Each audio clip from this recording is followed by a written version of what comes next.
How to recover deleted messages in Gmail on Android. Hi guys, welcome to our channel. Let's begin.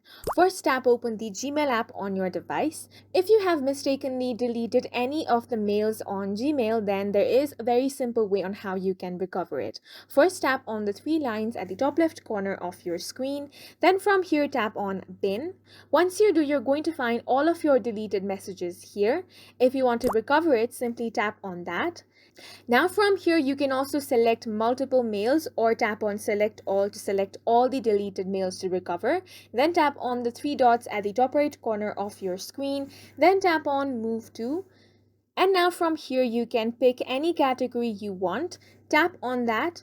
And once you do, that mail is going to be recovered and you're going to find that back in your inbox. And that's it for this video. We hope you guys found it helpful. Please make sure to hit the like button and subscribe for more helpful tutorials.